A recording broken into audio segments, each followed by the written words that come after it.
ಶೈಲಜಾ ಅವರಿದ್ದಾರೆ. ಅದೇ ರೀತಿ ಮಂಗಳೂರು ಮಹಾನಗರ ಇನ್ನೂರು ಸದಸ್ಯರಾಗಿರುವ ಸ್ಟೀಫನ್ ಅವರಿದ್ದಾರೆ. ಇವತ್ತು ನಾವು ಮಾಧ್ಯಮದ ಎಲ್ಲ ಮಿತ್ರರನ್ನು ಸ್ವಾಗತಿಸುತ್ತಾ JR ಲೋಬೋರ್ ಅವರ ಜನಪ್ರಿಯತೆಯನ್ನು ಸಹಿಸದೆ ವಿರೋಧ ಪಕ್ಷದಿಂದ ವಾಮಾಚಾರ, ಕೀಳುಮಟ್ಟದ ತಂತ್ರಗಾರಿಕೆ ಬಯಲು ಕಾಂಗ್ರೆಸ್ ಪಕ್ಷ ಖಂಡನೆ. ಮಂಗಳೂರು ದಕ್ಷಿಣ ವಿಧಾನಸಭಾ ಕ್ಷೇತ್ರದ ಅಭಿವೃದ್ಧಿಯ ಅಧಿಕಾರ JR ಲೋಬೋರ್ ಅವರನ್ನು ಶಾಸಕರನ್ನು ಈ ಕ್ಷೇತ್ರದ ಜನ ಆಯ್ಕೆ ಮಾಡಿದರು. ಕಳೆದ 5 ವರ್ಷದ ಅವಧಿಯಲ್ಲಿ ಮಂಗಳೂರು ನಗರದಲ್ಲಿ JR ಅವರು ಮಾಡಿದ ಅಭಿವೃದ್ಧಿ ಜನಮನ್ನಣೆಯನ್ನು ವಿಂಗಡಿಸಿದೆ. ಇವರ ಜನಪರ ಒಲವು ಅರಿತ ಸೋಲಿನ ಭೀತಿಯಿಂದ ಮತ್ತು ಇವರ ಜನಪ್ರಿಯತೆಯನ್ನು ಸಹಿಸದ ವಿರೋಧಿಗಳು JR ಲೋಬೋರ್ ಅವರ ವಿರುದ್ಧ ವಾಮಾಚಾರ ಮಾಡುವ ಮೂಲಕ ವಿಕೃತ ಮನಸ್ಸನ್ನು ತೋರ್ಪಡಿಸಿದ್ದಾರೆ. ಇದಕ್ಕೆ ಪುಷ್ಟಿ ನೀಡುವಂತೆ ನಂದಿಗುಡ್ಡೆ ರುದ್ರಮೂಂಬಿಯಲ್ಲಿ ಕೇರಳ ಮೂಲದ ಮಂತ್ರವಾದಿಗಳನ್ನು ಕರೆದು ವಾಮಾಚಾರ ಮಾಡುವುದರ ಮೂಲಕ JR ಲೋಬೋರ್ ಅವರನ್ನು ವಾಮಾಚಾರದ ಮೂಲಕ ಅವರ ಆರೋಗ್ಯಕ್ಕೆ ಹಾನಿ ಮತ್ತು ಸೋಲಿಸಲು ಹುನ್ನಾರ ನಡೆಸಿದ್ದಾರೆ. ನಂದಿಗುಡ್ಡೆ ಸ್ಮಶಾನದಲ್ಲಿ ವಾಮಾಚಾರ ಮಾಡಿದ ಬಗ್ಗೆ ಪೂರಕ ಪರಿಕರಗಳು ಪತ್ತೆಯಾಗಿದ್ದು, ಇದು ಮರದಿಂದ ಮನುಷ್ಯರ ರೂಪ ಮಾಡಿ ಮಲಯಾಳಿ ಭಾಷೆಯಲ್ಲಿ JR ಲೋಬೋ ಎಂಬ ಹೆಸರನ್ನು ಕಾಗದದಲ್ಲಿ ಇಟ್ಟು ಕಬ್ಬಿಣದ ಮೊಳೆಗಳನ್ನು ಹೊಡೆಯುವ ಮೂಲಕ ಕೆಂಪು ನೂಲಿನಿಂದ ದಾರವನ್ನು ಕಟ್ಟಿ ಈ ವಾಮಾಚಾರವನ್ನು ನೋಡಿದ ಕೂಡಲೇ ವಿಚಾರವಾದ್ಯಂತ ಪ್ರೊಫೆಸರ್ ನರೇಂದ್ರ ನಾಯ್ಕರವರು ಆಗಮಿಸಿ ಈ ಪರಿಕರವನ್ನು ಪೊಲೀಸ್ ಮತ್ತು ಸಾರ್ವಜನಿಕರ ಮುಂದೆ ಸ್ಮಶಾನದ ವಾಮಾಚಾರದಲ್ಲಿ ಬಿಚ್ಚಿ ತೋರಿಸಿರುತ್ತಾರೆ. ವಿರೋಧದ ಪಕ್ಷದವರ ಪ್ರಜಾಪ್ರಭುತ್ವ ವ್ಯವಸ್ಥೆಯ ಮೇಲೆ ಮತ್ತು ನಮ್ಮ ಸಂವಿಧಾನದ ಮೇಲೆ ಮತ್ತು ದೇವರುಗಳ ಮೇಲೆ ನಂಬಿಕೆ ಇಲ್ಲ ಎಂಬುದನ್ನು ಇಲ್ಲಿ ಅವರು ತೋರ್ಪಡಿಸಿದ್ದಾರೆ. JR ಲೋಬೋರ್ ಅವರು ಅವರ ಕ್ಷೇತ್ರದ ಅನೇಕ ದೈವಸ್ಥಾನ ಅಭಿವೃದ್ಧಿ ಅನುದಾನವನ್ನು ನೀಡಿದ್ದು ಹಾಗೂ ನಗರದ ಪ್ರಮುಖ ಸ್ಮಶಾನಗಳ ಅಭಿವೃದ್ಧಿಯನ್ನು ಮಾಡಿರುತ್ತಾರೆ. ತಾನೊಬ್ಬ ಜಾತ್ಯತೀತ ವ್ಯಕ್ತಿಯಾಗಿರುವುದನ್ನು ಸಾಬೀತುಪಡಿಸಿದ್ದಾರೆ. ದೇವರ ಅನುಗ್ರಹ ಇರುವುದರಿಂದ ಕಾರಣದಿಂದ ಈ ವಾಮಾಚಾರ ಪ್ರಕರಣ ಪತ್ತೆಯಾಯಿತು. ಈ ಬಗ್ಗೆ ಸಾರ್ವಜನಿಕರು ಹಾಗೂ ಹಿಂದೂ ಸಮಾಜದ ಹಿತೈಷಿಗಳು ಶಾಸಕರನ್ನು ಭೇಟಿಯಾಗಿ ವಾಮ ಮಾರ್ಗದಲ್ಲಿ ಚುನಾವಣೆ ನಿಯೋಜಿಸುತ್ತಿರುವವರಿಗೆ ಖಂಡಿತ ದೇವರೇ ಶಿಕ್ಷೆ ಕೊಡುತ್ತಾರೆ ಎಂದು ಅವರನ್ನು ಮನಸ್ಸಿಗೆ ಶಾಂತಿ ಆಗಿ ಮಾತಾಡಿದ್ದಾರೆ. ಅದಲ್ಲದೆ ಅವರ ಹಿಂದೂ ಹಿತೈಷಿಗಳು ಮತ್ತು ಸಾರ್ವಜನಿಕರು ನಗರದಲ್ಲಿರುವಂಥ ಎಲ್ಲ ದೇವಸ್ಥಾನಗಳಿಗೆ ತೆರೆದು ಪೂಜೆ ಪುರಸ್ಕಾರಗಳನ್ನು ಮಾಡಿದ್ದಾರೆ.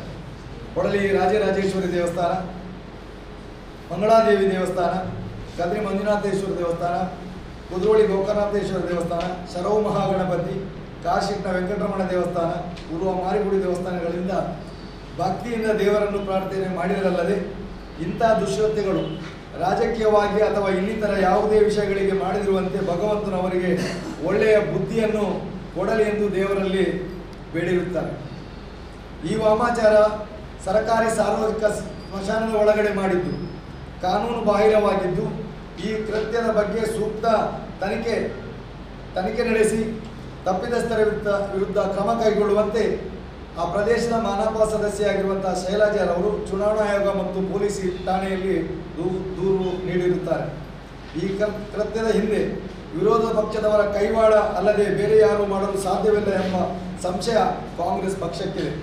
ಯಾಕೆಂದರೆ ಬಿಜೆಪಿಯ ಪ್ರಬಲ ಅಭ್ಯರ್ಥಿಯಾಗಿರುವಂಥ JR ಲೋಬೋರ್ ಅವರ ಎಂಬುದನ್ನು ಇಲ್ಲಿ ಗಮನಿಸಬೇಕಾಗಿದೆ. ಆದ್ದರಿಂದ ಕಾಂಗ್ರೆಸ್ ಪಕ್ಷ ಇದನ್ನು ಸರ್ವತಾ ಖಂಡಿತದೆ. ಬುದ್ಧಿಜೀವಿಗಳಾದಂಥ ವಿದ್ಯಾವಂತರಾದಂಥ ಜಿಲ್ಲೆ ಅಂತ ಹೇಳುವಂಥ ದಕ್ಷಿಣ ಕನ್ನಡ ಜಿಲ್ಲೆಯಲ್ಲಿ ಇಂಥ ಒಂದು ಕೀಳು ಮಟ್ಟದ ವಾಮಾಚಾರ ನಡೆಯುವುದು ನಮ್ಮ ಜನತೆಗೆ, ನಮ್ಮ ನಾಗರಿಕರಿಗೆ ಒಂದು ಬೇಸರ ತರುವಂಥ ವಿಷಯ ಆಗಿದೆ. ಇನ್ನು ಇದರ ಬಗ್ಗೆ ನಮ್ಮ ಸಾರ್ವಜನಿಕರಲ್ಲಿ ಯಾವುದೇ ರೀತಿಯ ಗೊಂದಲಗಳು ಇರಬಾರ್ದು. ನಾವೆಲ್ಲರೂ ವಿದ್ಯಾವಂತರು, ಬುದ್ಧಿವಂತರಿರುವಂಥ ಜಿಲ್ಲೆಯಲ್ಲಿ ನಾವು ಪ್ರಾಮಾಣಿಕವಾಗಿ ರಾಜಕೀಯ ಸಿದ್ಧಾಂತದ ಅಡಿಯಲ್ಲಿ ಏನು ನಗರದ ಬೆಳವಣಿಗೆಯಲ್ಲಿ ಮತ್ತು ಈ ಸಮಾಜಕ್ಕೆ ಪೂರಕವಾದ ವಾತಾವರಣವನ್ನು ನಿರ್ಮಾಣ ಮಾಡ್ತೀವಿ ವಿನಃ ಯಾವುದೇ ರೀತಿಯಲ್ಲಿ ನಾವು ಈ ರೀತಿಯ ಅಡ್ಡ ತಂತ್ರಗಾರಿಕೆಯನ್ನು ಯಾವುದೇ ಪಕ್ಷದವರು, ಯಾವುದೇ ವಿರೋಧದವರು ಮಾಡಬಾರ್ದು ಅಂತ ಹೇಳುವ ಮಾತನ್ನು ಈ ಸಂದರ್ಭದಲ್ಲಿ ಹೇಳಲಿಕ್ಕೆ ಇಚ್ಛೆ ಪಡ್ತಾರೆ.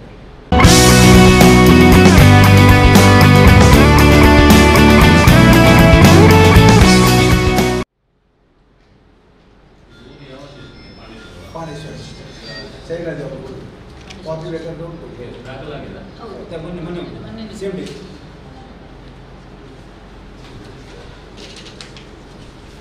ಕೊಟ್ಟಿದ್ದಾರೆ ಮೊನ್ನೆ ಗುರುವಾರ ಮಧ್ಯಾಹ್ನ ಸಂಜೆ. ಸ್ಮಶಾನಕ್ಕೆ ಕಾವಲುಗಾರರು ಅದಕ್ಕೆ ತನಿಖೆ ಮಾಡಬೇಕು ಅಂತ ನಾವು ಯಾರನ್ನು ಈಗ ಉದ್ದೇಶ ಮಾಡಲಿಕ್ಕೆ ಆಗುದಿಲ್ಲ. ಅದರಿಂದ ಕಾವಲುಗಾರಿದ್ದಾರೆ, ಅವರನ್ನು ಪೊಲೀಸ್ ಕಂಪ್ಲೇಂಟ್ ಮಾಡಿದ್ದೇವೆ, ಚುನಾವಣಾ ಆಯೋಗ ಕಂಪ್ಲೇಂಟ್ ಮಾಡಿದ್ದೇವೆ, ತನಿಖೆ ಮಾಡಬೇಕು ಅಂತ ಹೇಳಿ. ಅಲ್ಲ, ನಾವು ದೂರು ಯಾರ ಮೇಲೂ ಕೊಡ್ತೀವಿ. ಯಾಕೆಂತ ಹೇಳಿದ್ರೆ ಯಾರು ಮಾಡಿದ್ದಾರೆ, ಯಾಕೆಂತ ಹೇಳಿದ್ರೆ ಅದು ಬಿಚ್ಚುವಾಗ ಮಲಯಾಳಿ ಭಾಷೆಯಲ್ಲಿ ಅದರಲ್ಲಿ JR ರೂಪ ಅಂತ ಇತ್ತು. ಅದನ್ನು ನಮ್ಮ ಎಲ್ಲ ಯೂಟ್ಯೂಬಲ್ಲಿ ನೋಡಿರ್ಬೋದು. ಪ್ರೊಫೆಸರ್ ನರೇಂದ್ರ ನಾಯ್ಕ ಅವರು ಮುಕ್ತವಾಗಿ ಎಲ್ಲರಿಗೂ ತೋರಿಸಿದ್ದಾರೆ.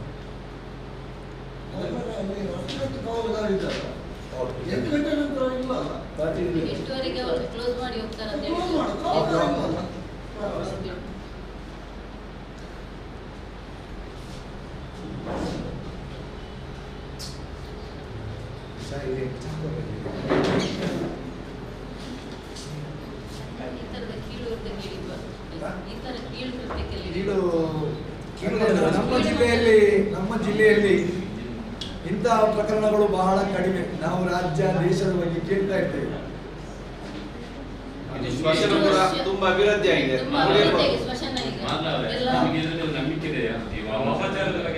ನಂಬಿಕೆ ಇಲ್ಲ ಆಗಲ್ಲ ನೋಡಿ. ಸಮಾಜದಲ್ಲಿ ನಂಬುವವರು ಇರ್ತಾರೆ.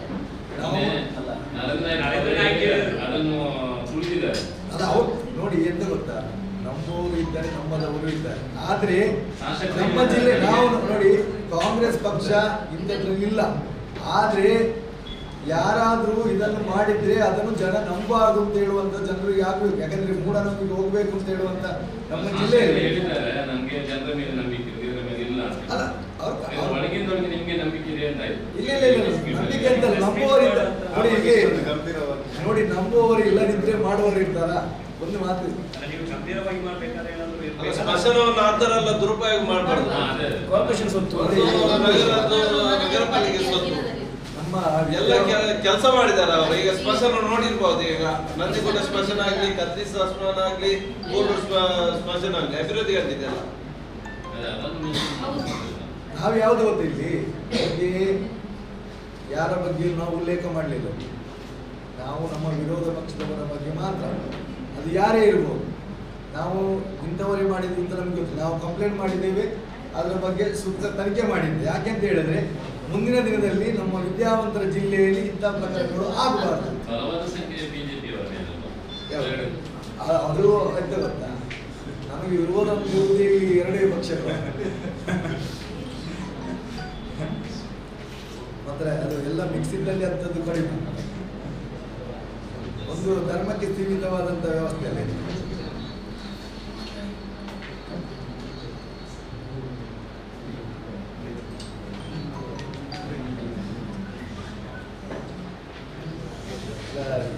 ಹಿಂದುತ್ವದ ಬಗ್ಗೆ ಹೇಳುವವರು ಯಾರು ಗೊತ್ತು? ನಿಮಗೆಲ್ಲ ವಾಟ್ಸಪ್ಪಲ್ಲೇ ಬರ್ತಾ ಇರ್ತದೆ.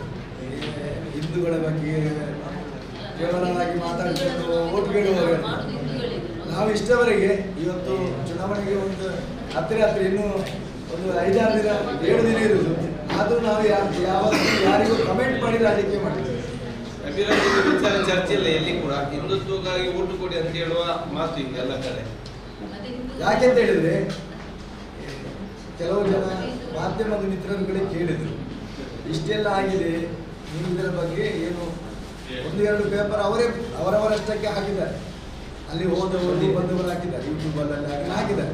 ಆದರೆ ನಾವು ಕೊಡಲಿಲ್ಲ ಅಂತ ಹೇಳುವಂಥದ್ದಿತ್ತಲ್ಲ, ಅದಕ್ಕೆ ನಾವು ಕೊಡಲೇಬೇಕು. ಅದಕ್ಕೆ ನಾವು ಪಕ್ಷವೇ ಖಂಡನೆ ಮಾಡ್ತೇವೆ. ಮುಂದಿನ ಪೀಳಿಗೆಗೆ ನಾವು ದಾರಿ ತೋರಿಸಬಾರ್ದು. ಇಂಥದ್ದೆಲ್ಲ ಬಿಡಿಯಿಂದ ನಂಬಿಕೆ ಇರೋದಾಗಿ ಆಗಬೇಕು ಅಂತ ಹೇಳಿ ಉದ್ದೇಶ.